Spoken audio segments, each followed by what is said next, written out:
Hello, hello. Hello. Welcome, guys. Welcome. Hi, how y'all doing?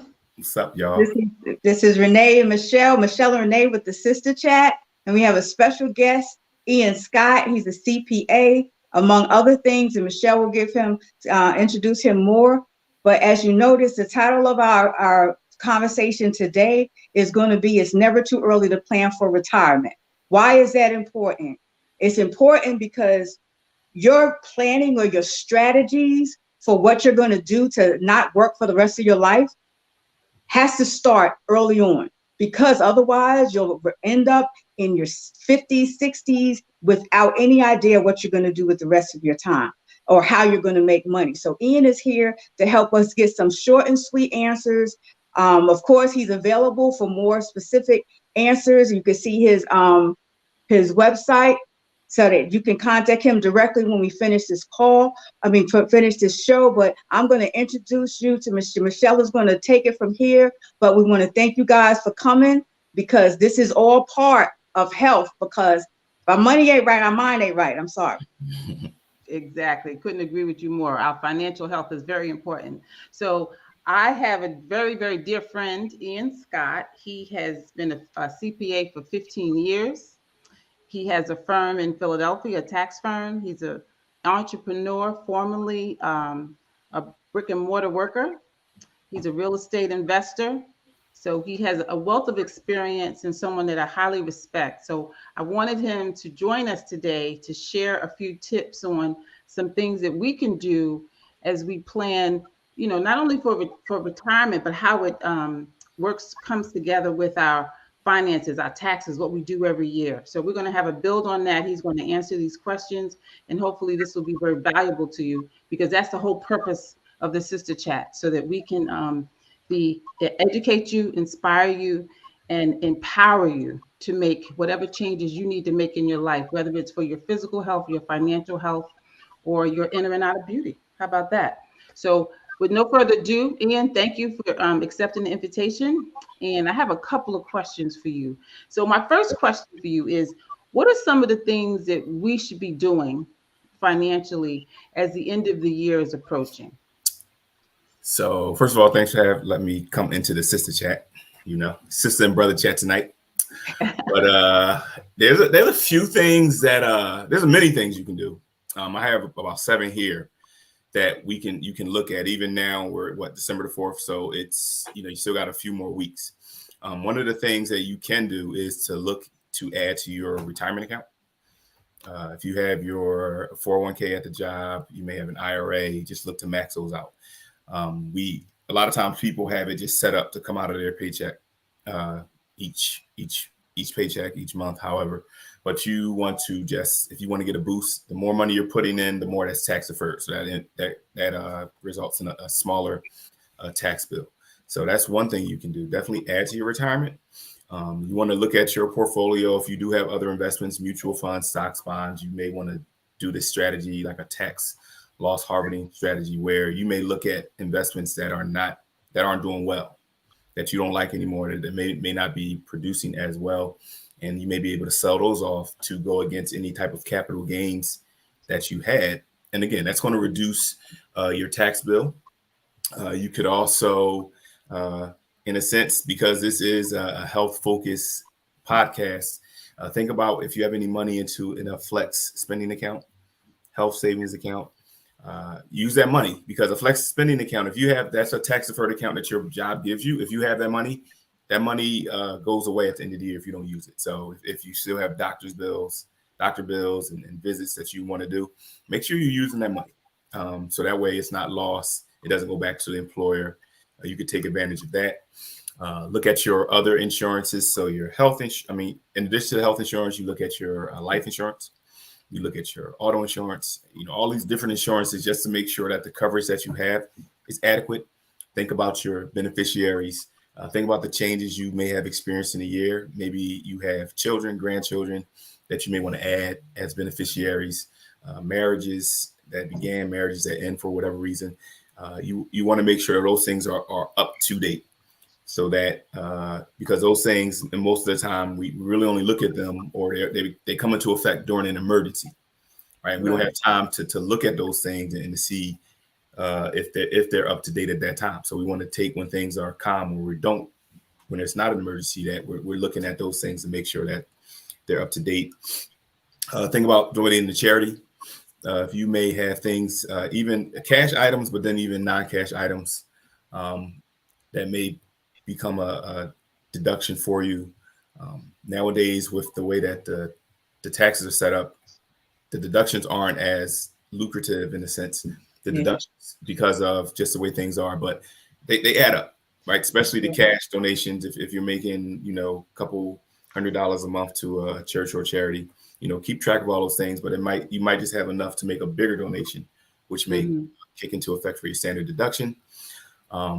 Emergency funds, making sure that they are up to snuff in terms of if you have a set limit that you are going to create, just make sure that that's up to the levels that you want them to do.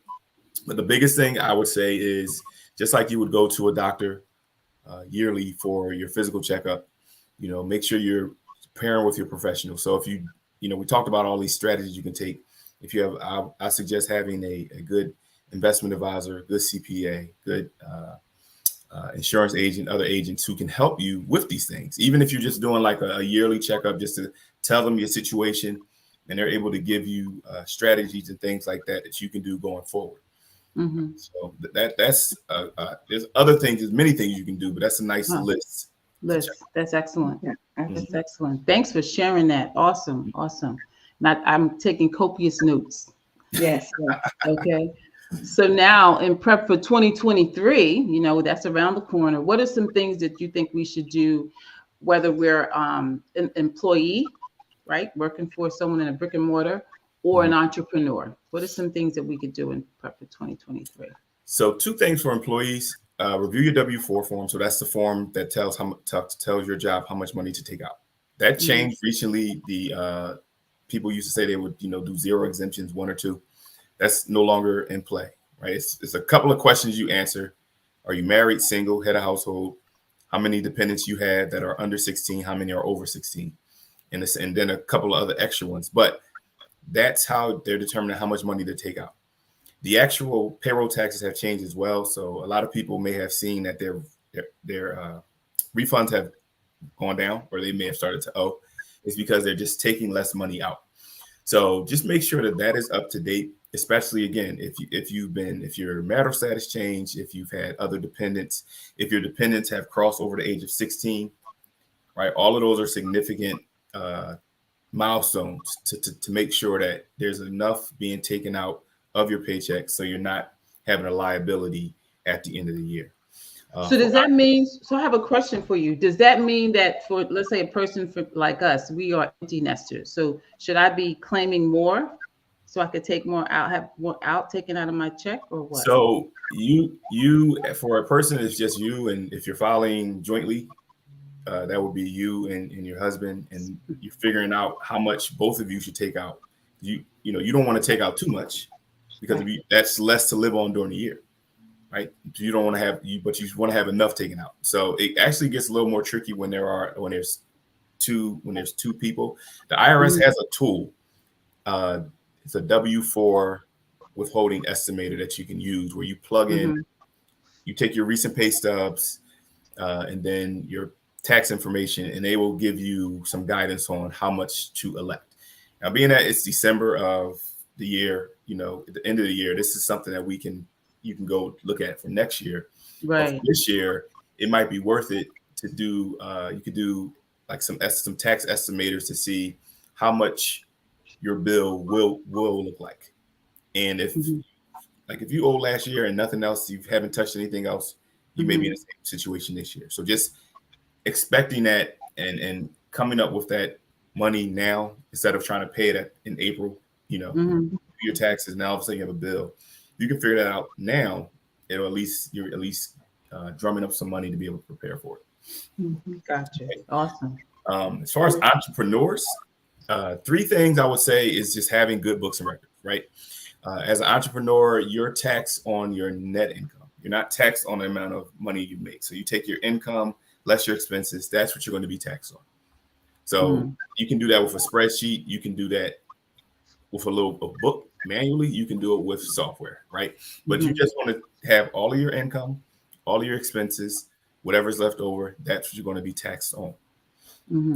After that is the estimated tax payments. So when you're self-employed, you are required to pay money in every quarter on your untaxed money. And you can do that either 100% of prior taxes, or you can do 90% of an actual current liability. But I just say, as a rule of thumb, if you don't know what that is, I would say it's going to be about 40% when you're self-employed. Let's say an average person is in the 12 to 22% bracket, 24% at the higher end. Then you also paying 15.3% of Social Security and Medicare taxes, and then your state taxes, get 3 to 5%. So that 40% is going to it's a good safe haven just to have enough to cover all of those taxes. And the last thing I would say is to understand your budget and cash flow, because you know, depending on how you earn money, you still have monthly bills that you need that are going to be popping up. So you need to make sure anticipate how much money you're going to make, what your bills are going to be, and what my cash flow is going to be. Am I going to have enough cash based off what I sell, my services to cover those bills, or am I going to have to pull out of savings or other means to keep it afloat? Yeah. So there's software, there's spreadsheets, there's very simple tools you can use to figure that out. But if you're keeping track of those things, you're not going to be hit with any financial surprises related to your business during the year. So that's excellent. So having that round number, I love the idea of double checking your W-4s in advance, kind of knowing what you should expect using that estimator, and especially for those who are self-employed, putting that 40%. You mentioned earlier when we were, before we were on the air, you mentioned earlier about passive income. What are some suggestions that you can make to those who may be 20, 30, 40 that are looking forward to maybe an early retirement? Or can you just give them an idea of what passive income is? So passive income is income where you're not really actively working on it, right? So it's generating money for you, right? So there's a difference between having a job and having, like, let's say, a stock or a piece of real estate, right? The amount of money that you put into the real estate or the stock is really not a lot. Did I say money? A lot of amount of effort that you put into maintaining it is not as much as you work in a job where you're working 40 hours a week or even more, right? That's active income. You're actively giving energy and time to that versus a stock or a piece of real estate where it's just maybe a few hours with the real estate, a few hours a month. So that's passive income. Active income is taxed one way. Passive income is taxed another way. Passive income is taxed more favorably. So when they talk about different income streams, you want income and you want streams in both. You want an active, so a main job, maybe a side hustle, but then there may be real estate, other activities that you have that are generating income with not as much effort. But the thing with passive income, a lot of times it takes time to build up, right? It takes, to buy a house or have a good rental portfolio, to have a business where, you have people who are working for you or working under you and generating, that type of income. That takes time to build up. But if there's a goal in mind to build these things up, identify them, and to build them up in time, they will start to pay for themselves, essentially. They may all feel like active income at first, right? Right. They may feel pretty active at first, but the long run, and that's the thing about preparation. Even when you're building, let's say, like Michelle and I were trying to build our Juice Plus business, it's going to take time. You have to nurture your clientele. You have to nurture your the reps that agree to work with you on this plan. But as you nurture them and help them to see that it can become a nice income stream for them too, then that all helps. Everybody's happy at the end. But like you said, even passive income is active at first. You got to do a little work. Even if you're just doing homework, trying to figure out what you're going to put your money in. Yeah, and that's one of, I guess, another thing just to say, like, as you're starting out, the money that you make, instead of spending it on, lifestyle things, it's really investing back into your business. Right. Things that will actually help you to make money. That may mean investing in a mentor, taking some classes, right? Maybe buying a piece of equipment, machinery, something that's going to make things more efficient for you, reduces the amount of time that you have to spend, and you're now you can invest that time into growing the business, right? So, you know, people, when I meet new entrepreneurs and they're making the money, that's what, if you're a true entrepreneur, that's what the first few years are. It's really just grinding and then reinvesting in your business until the business starts rewarding you and the cash flow starts coming in. Excellent. So I had one last question for you, Ian. This is great. This has been great. So what would you suggest for someone planning for retirement? Because, you know, sticking to the theme of this this podcast is, it's never too early to plan. So what are some things we should think about when we're planning for retirement? I would say just get started. Just just start. Simple. Right? If you're, I mean, you would think one of the biggest complaints about our education system is that they don't teach financial basics.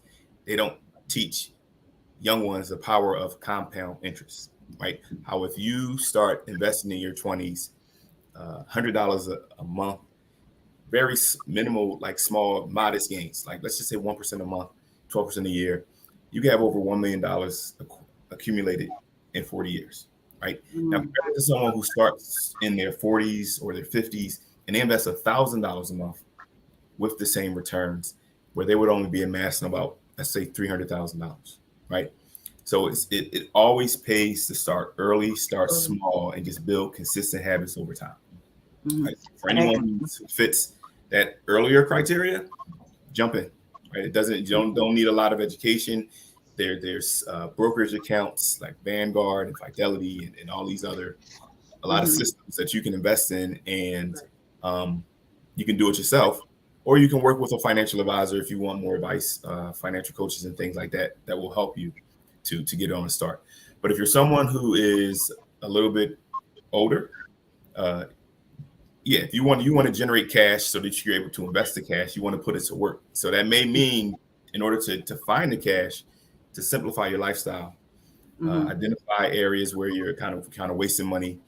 There's a lot of subscriptions and just things that we're blindly just giving our money to, and we just don't shut off, right? But being aware where your money's going, cutting those things off, right? Paying down debt, coming up with a 5, let's say 5 year, it could be 10 year, but a plan to accelerate paying off the debt so that that money can start to be invested. Think about, we talked about the 401k, putting more money there, matching, whatever your employer is matching. And when you get into your 50s, you can actually do catch-up contributions to put more away. And even how you invest. There's certain risks, higher risk items like stocks that tend to pay larger returns. So it may just be turning that up a little bit. Again, working with a professional to help you identify those areas, but just putting a little bit more risk into your portfolio can have bigger rewards, especially the way that the market's going now. We tend to be in a downturn, but as things turn up, if you're buying into those things, you'll get your greater returns on the back end. We talked about the different streams of income. So it may just be looking to invest some of your energy into things that are going to generate cash. There may be a second job. It might be just again a side hustle.